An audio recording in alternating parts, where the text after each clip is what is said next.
Hello, good afternoon, Nicolas at Amit Wine. Today I have the pleasure to welcome Gianluca from Elio Grasso in Piemonte, in Barolo. Gianluca, welcome. Thank you, Nicolas. We are going to release your wine on the 1st of March, hence that quick video recording. And we are very, very excited about your vintage 2017, which is going to be launched, as I said, on the 1st of March. Gianluca, what was your feeling about 17 vintage in Piedmont in general, and mostly for Elio Grasso? What were the challenge? And first of all, are you happy with that vintage? Over to you. Yes, thank you very much again, and let me say cheers to all our customers. And yes, talking about the 2017 vintage, of course, it was after the 2016. 2016, one of the most classic vintages, and whatever you want. But honestly, 2017 for me was a great surprise, because talking about going a little bit back, talking about the vegetation cycle in the 2017 people said yes, was a warm year. Yes, was warm, but it depends where you have vines and how old are your vines. So 2017 during the winter time was pretty mild.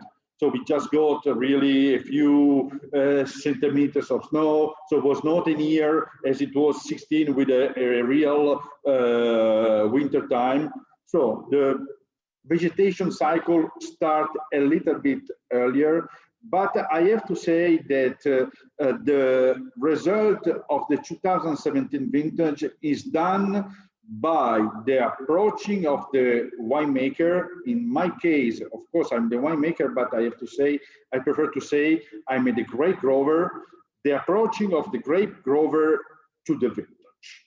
As you know, every single vintage is different. So it's hard to do a comparison with 2017 with other vintages.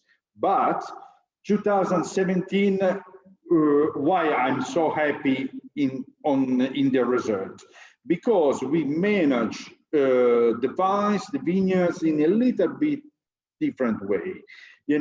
Was warmer, but when we talk about vines that are older than 50 years, so roots are enough deep to get water from some rain.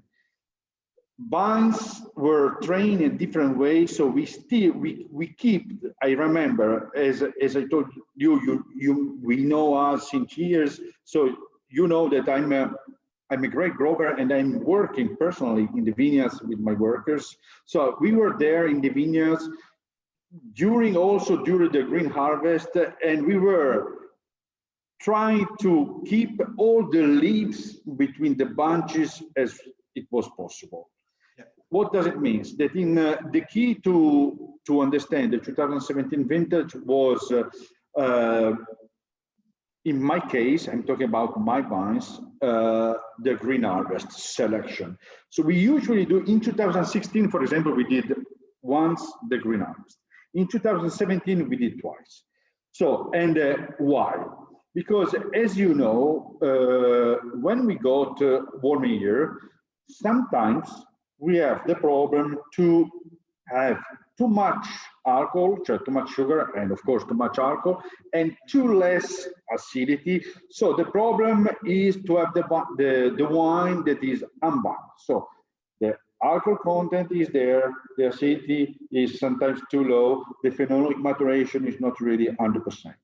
And this is also from the experience of my father that really give me always information about older vintages. So, and I can put together to try to get the best result, because the best result into a bottle of Barolo is always done into the best result that you get from your vineyards. So there are no other way. So what we did, in 2017, we did first one important, let's say in this way, green harvest at the end of July and the beginning of August. So we less quantity already into the wines, but not crazy less quantity. Then what I did, as you know, I'm always looking forward to get the phenolic maturation. You know, so to have really tannins ripe, tannins integrated, not green, but crunchy and whatever you want. So I decided to do this first important green harvest, and then I was waiting for 20 days, 1 more month, to do a second one. You know, and I tell you why. Going back to our previous discussion, if I got already enough alcohol and the acidity is there, I'm looking forward to get 100% of the phenolic maturation. But if I cut too much, you know, the quantity too early on the wines, the alcohol content is going up and the acidity is going up, so we have this gap. So I waited, and when we were maybe a month or 20 days close to the real harvest time, I did the second one. So the alcohol content was there, the acidity was there, and with these 20 days, only the phenolic maturation was able to arrive at 100%, because, you know, to have more alcohol, more sugar, 20 days were not enough. So I decided to wait. I did the second green harvest. I was keeping all the leaves between the bunches. This is something that happened in 2017. It didn't happen in 2018, for example. So the leaves were able to repair the bunches by the sun. So we didn't get any problem of burned, you know, bunches. So in this way, I was able to get 100% of the phenolic maturation. And usually, as I told also to other people that ask me this question, I'm looking forward to get between 200 days and 210 days between pod break and harvest time. For example, 2017, 13, 10, these very classic vintages for Barolo, these days were between 200 and 220. When we talk about vintages as 2011, for example, that was a vintage that we had to pick earlier. From bud break until harvest time, we had 175 days. All right, okay. So a gap of 25 days or more, sometimes a month earlier. With the 2017, we are talking about 2017, the gap was not so big. We had like 185 days, 190 days from bud break until harvest time. So because I managed the vines in a different way to be able to cut grapes with the phenolic maturation. And this is what I'm always looking for. My father always said, if you never risk, you never make great wines. And he is right. I mean, of course, if we are going to get 2 weeks of rainy days, it's better to pick the grapes earlier. But sometimes to make wines, you need also to be a little bit lucky, you know. So we decide to wait, and really this is a great result in my opinion, but I can talk in general about 2017. 2017, it's a vintage that if you want, you can have fun, you can enjoy now. On the other side, it's a vintage, personally, that you can absolutely age.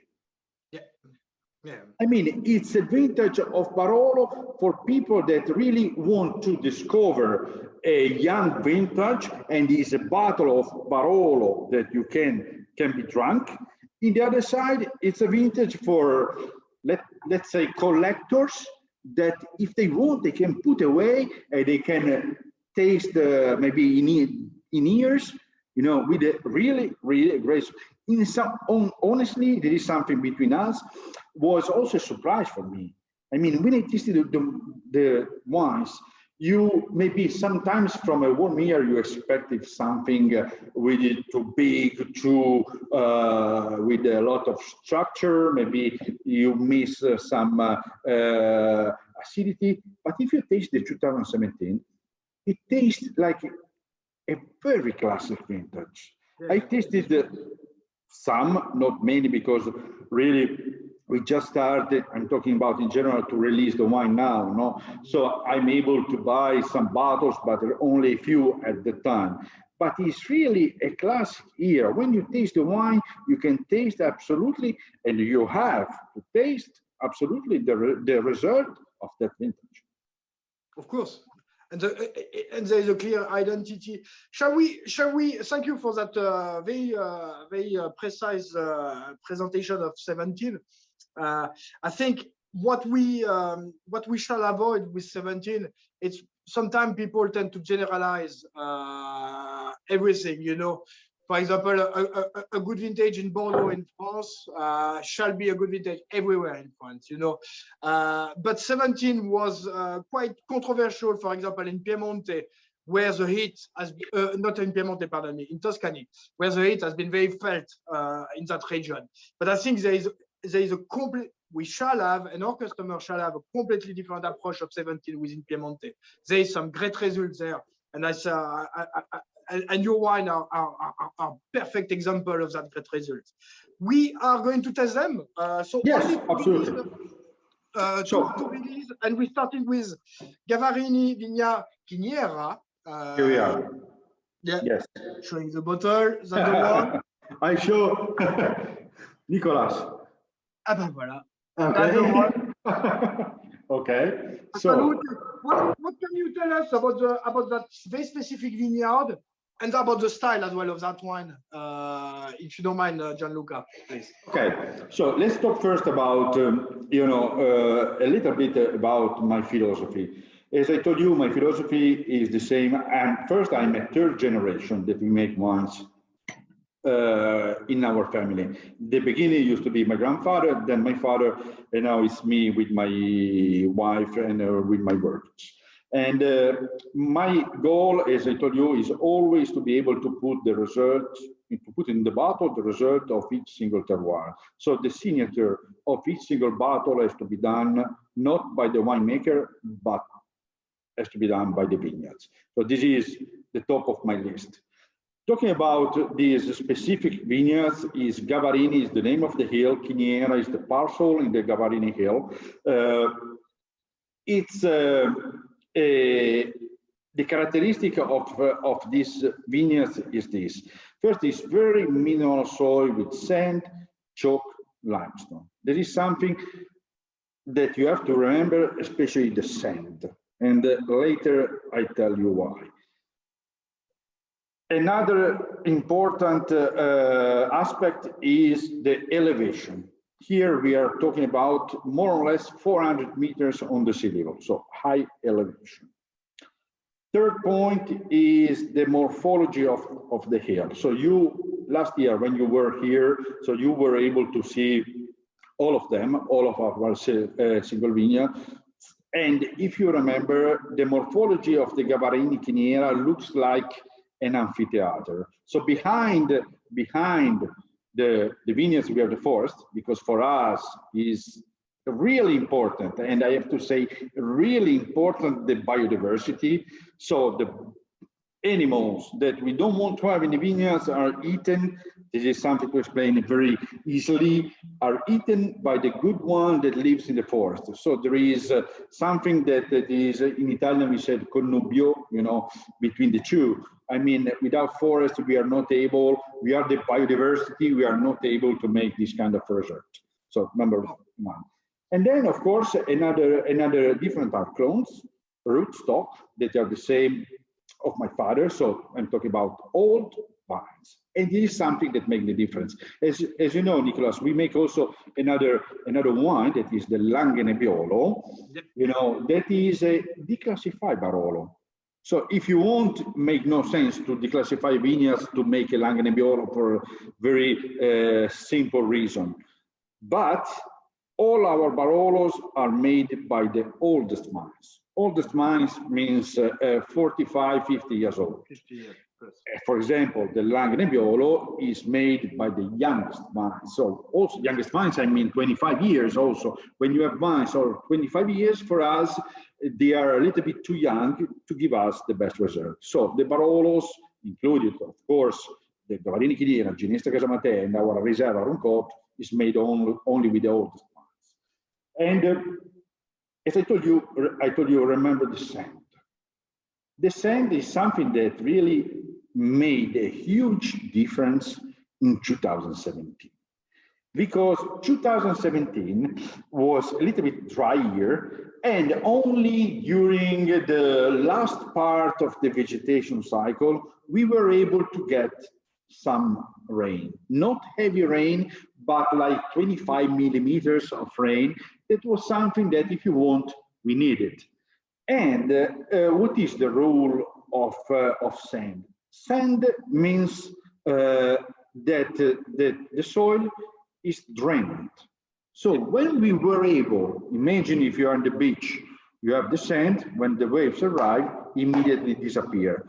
And why disappear? The same happened here. When in Gavarini Chiniera we were able to get a few drops of rain, this water was immediately able to go deeper. Yeah. So the roots can really have, how do you say, a nutriment, you know, also by this, so there was no stress. And this is something that really identify the 2017 Gavarini Chiniera.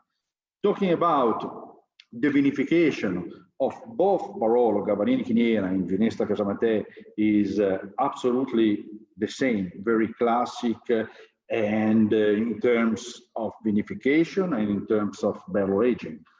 Aging is done the large, if you remember when we were in the cellar, the large big barrels of Slovenian oak, 25 hectoliters in the sides. So going back at the Gavarini Chiniera, I think that this is really a precise Barolo. It's a Barolo based on the finesse. Really, it's earth, is deep, but is feminine, is elegant. And honestly, my goal is I want to make elegant wines, wines that really reflect to you the vintage and the terroir. No, and I think you absolutely nailed it with Gavarini Tizier, and your comment on sand make a lot of sense actually. And we are in front of a very pretty wine, which has a very beautiful nose, very floral, yeah, very distinguished and very elegant. It's funny because you're speaking about that amphitheater shape, where normally, you know, it's a sun traps. So you will expect something a bit more concentrated, richer, riper. But here, on that example of 17, is a purity and the precision that make me very well, make me want to drink more, first of all, and the approachability, as you say. As you said two words: want to drink more and drinkability. And want to drink more is done by the acidity. If you feel tasting on wine, the acidity is still there. You feel the acidity, and the acidity always gives the longevity. That's the reason, because I told you it's a wine that if you want you can drink one. It's a wine that you can hold, no question.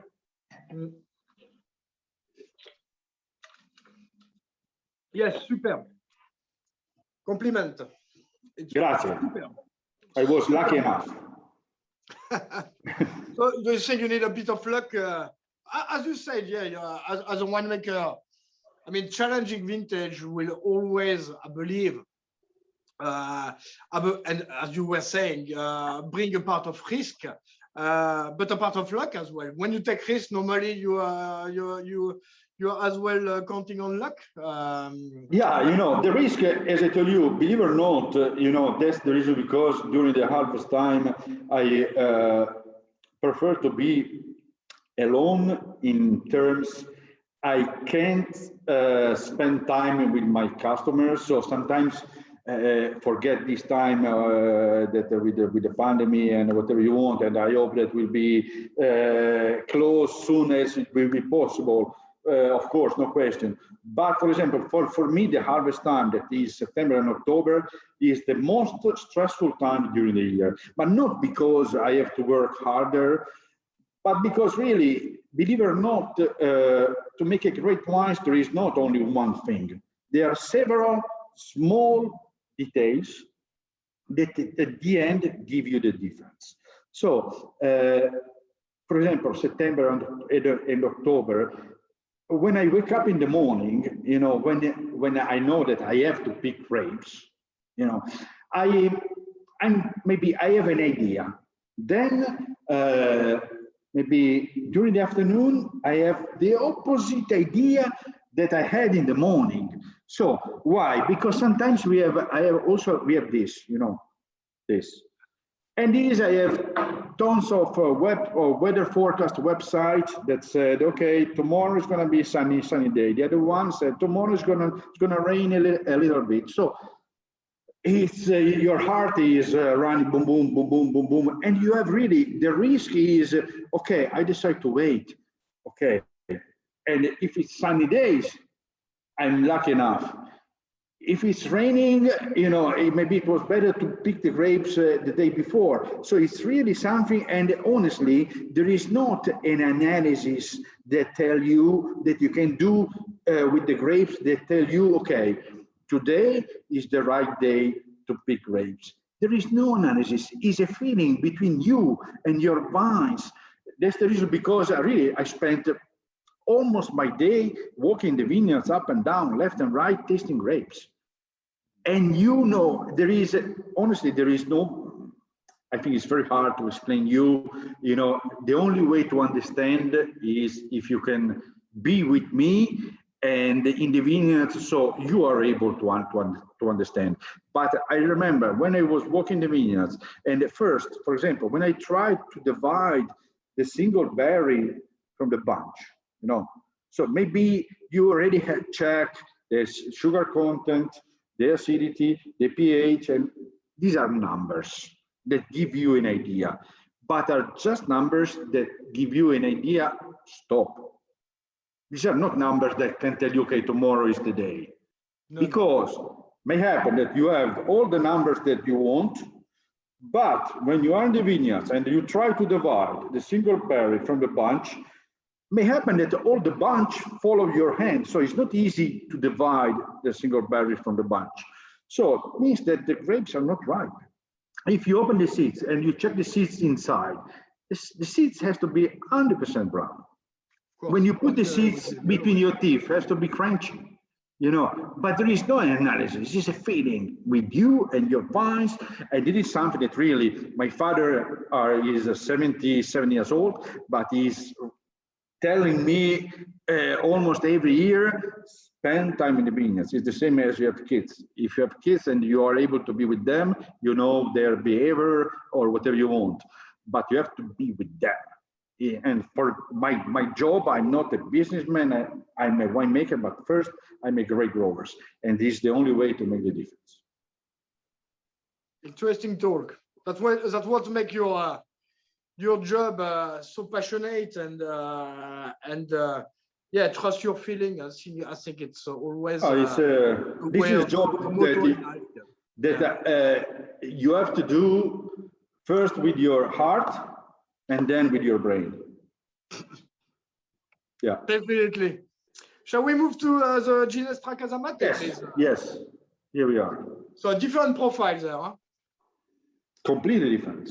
Completely. Believe it or not, Nicolas, this is a wine that in terms of vinification, in terms of barrel aging, is absolutely the same. This is a wine that we do really like a month of so much cup of maceration, and then 2.5 years aged in the large, big barrels, as it happened with the Gavarini Chiniera. But which is the difference between Gavarini Chiniera and Ginestra Casamate? Is just the terroir. Yeah. This is the only difference between the two. The Gavarini Chiniera, as I told you, is very mineral soil with sand, chalk, limestone. Yeah. Ginestra Casamate and it's not so far away from the Gavarin Chiniera, but Ginestra Casamate is mostly clay. Yeah, and you can. For example, I give you this very simple example. If we got a rainstorm in the Gavarin Chiniera, after 5 minutes we can go back with our normal shoes, and you are able to come back home without that your parents tell you, please clean your shoes, and you know. Yes. If you do the same in the Ginestra Casamate, because it's mostly clay, you need boots. Because when we got the rain, the clay usually keep the water more time before to release to the vines. Yeah. But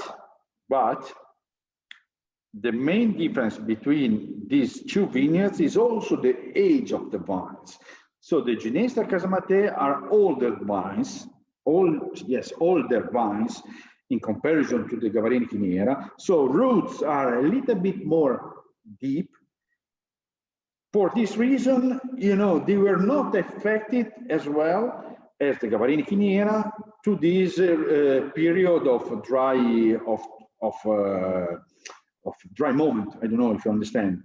You know, so also if the water was not able to touch the roots, because mostly when you got the rain, the clay keep the water up and then goes away mostly in evaporation. Evaporation, yeah. Okay. Mm-hmm. So the roots were enough deep to didn't get any stress by this dry moment. Mm-hmm. In terms, of course, of the result of the Ginestra Casamate, usually is a wine, because the clay is a little bit with more concentration, more deeper, masculine. Maybe a wine that sometimes you have to wait a little bit more time. You know, so they are, again, another important difference between the two is also the altitude. Here we are talking about lower altitude, more or less 350 meters. So there is a gap of 50, 100 meters between the two, and make the difference. The morphology of the hill. I told you, the Gavarin Chiniera looks like an amphitheater. So it's very stable microclimate. Ginestra Casamate, a little bit lower altitude, but the hill is much more open, so more windy, much more unstable microclimate. Mm-hmm. So that's the reason, because, for example, first we pick the grapes in the Ginestra. Okay, yeah, makes sense. And then sometimes we have a gap of 2 weeks in the Gavarin Chiniera. Mm. Yeah, it makes sense. Makes sense. And as you were saying, riper nose, different type of food there, slightly more concentrated character. Yes. That's what I like between your two wines, because your two wines have a completely different profile, but a real identity of where they are coming from. And you feel the limestone and the sand on the Chiniera, and you feel the clay on Casamate. It's if you taste not mistake. Nicolas, if you taste the wine with attention, the Gavarin Chiniera, you can feel the acidity a little bit more than the Ginestra Casamate. But the reason is done just because the altitude. The Gavarin Chiniera is a little bit higher, so keep a little bit the acidity higher in comparison to the Ginestra Casamate. Ginestra, I told you, lower clay, so the wine is going in this way.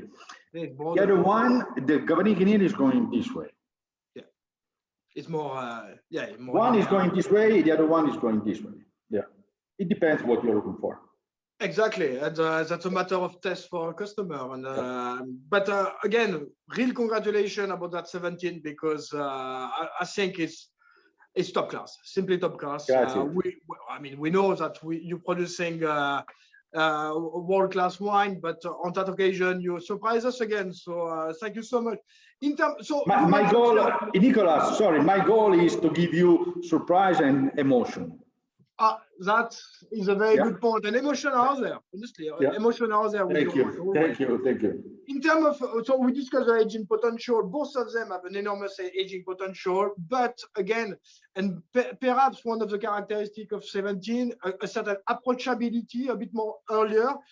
I'm not going to say we will release them in 2021. Don't bring them from 2021, but maybe already from 2022.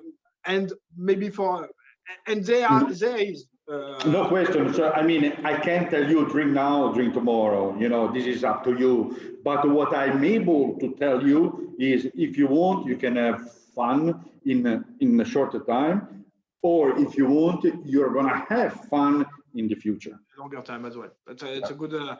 It's a good way to presenting it. And 17 really much his own identity. Any similarity with any vintage you came across during your career or during? This is a great question. You know, honestly, every single vintage is different. You know, so I mean, there is not, of course, it can be similar. You know, but let me think about going back. It's hard to do a comparison, and I tell you why. Also because, you know, with becoming older in terms of age, and not just age, but also in terms of experience, you manage the wines sometimes in a different way than in the past. May happen that in other similar years as 2017, you did some things, for example. And I have a cellar book where I brought, and I'm the only one that is able to read, because sometimes I just put some symbol or sign or just a few words that can read. But in this book is written, you know, weather condition, what I did in the vineyards, how was my idea before the green harvest, how was my idea at the end of the green harvest, how was my idea during the harvest time, you know. Then is written what I did during the vinification, during the barrel aging. So after that, and that's the reason because I have a library that is very important for me to know what I did in the past. So when I taste a wine that is 10, 15, 20 years old, if comes up in my mind something to maybe, how can I explain you in English? It's not very easy. To go in a different direction, I have, you know, the experience of the past that can tell me, okay, this year you did in this way, but maybe this year is better to do, maybe not exactly the same, but something else or something less. No, so in this way you are able to really to do a goal of your wine, you know. And honestly, to do a comparison with the 2017, if you said like 2011 is one of the biggest mistakes personally. Personally, 2011 was completely different than 2017. If maybe you can honestly. 2004, if you want, you know, I mean, it's not so far. Maybe 2004 was a little bit in terms of quantity bigger than 2017. 2017, don't forget that I make less wine than 2016. So 2016 was a classic year, was really a vintage from the vineyards. No, you know, no question. So. 2017, I make less wine because I did, as I told you during our conversation, twice the green harvest. You know, to make less but better. You know, so it's hard to do sometimes a comparison. But I mean, it's not so far off of 2004. 2004 was a vintage already approachable. But if you taste now the 2004, you're gonna smile all day. I agree with you. That's my personal opinion, of course, and this is what happened to my wines, and this is what happened to my vineyards, and so I have the possibility to talk just about what I did and what I'm doing. Clearly understood. Gianluca, thank you so much for being with us and with me this morning. Really appreciate your time. Cannot wait to come back to your beautiful property and to see that amazing view you got there. I mean, it's, to me, Piemonte is a very special place on earth. And being French, I'm feeling nearly like at home in Piedmont and in Barolo. So can't wait to go back there. Thank you so much. Thank you very much. Grazie.